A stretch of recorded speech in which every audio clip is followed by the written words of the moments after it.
திருப்புகழ் 155.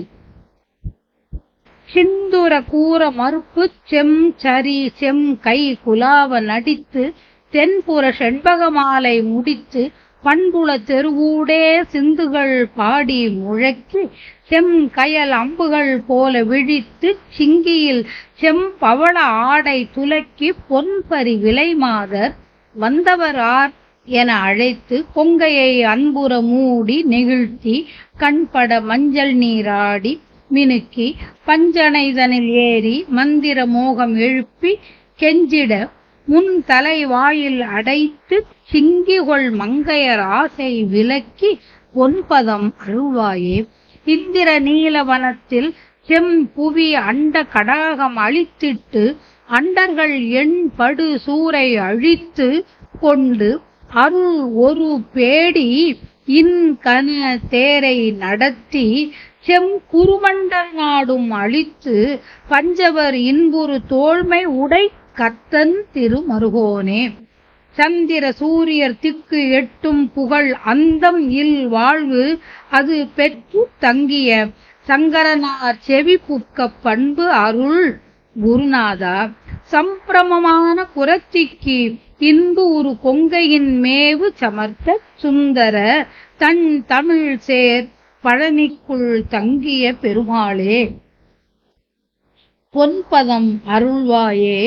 சந்திர சூரியர் திக்கெட்டும் புகழ் அந்தமில் வாழ்வது பெற்று தங்கிய சங்கரனார் செவி புக்க பண்பருள் குருநாதா.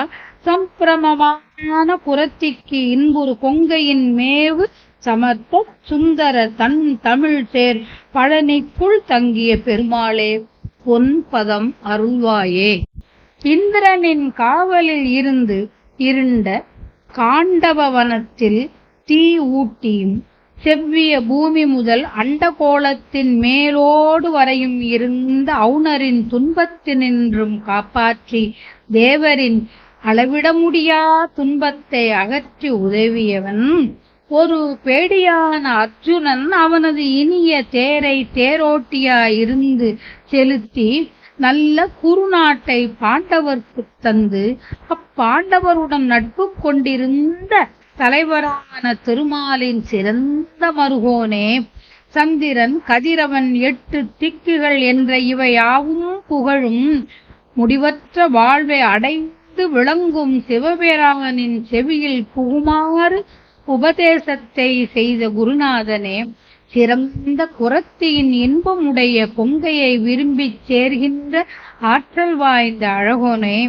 குளிர்ந்த தமிழ் வழங்கும் பழனியில் வீற்றிருக்கின்ற பெருமாளே. நாணமில்லா விலைமங்கையர் மீது கொண்ட ஆசையை அகற்றி அழகிய திருவடியை எனக்கு அளிப்பாயாக. ஒரு பேடியின் பேடியாயிருந்த அர்ஜுனன். அவன் பேடியான கதை. ஒரு கால் அர்ஜுனன் இந்திரனிடம் சென்றான். அவனைக் கண்டு காதல் கொண்டாள் ஊர்வசி.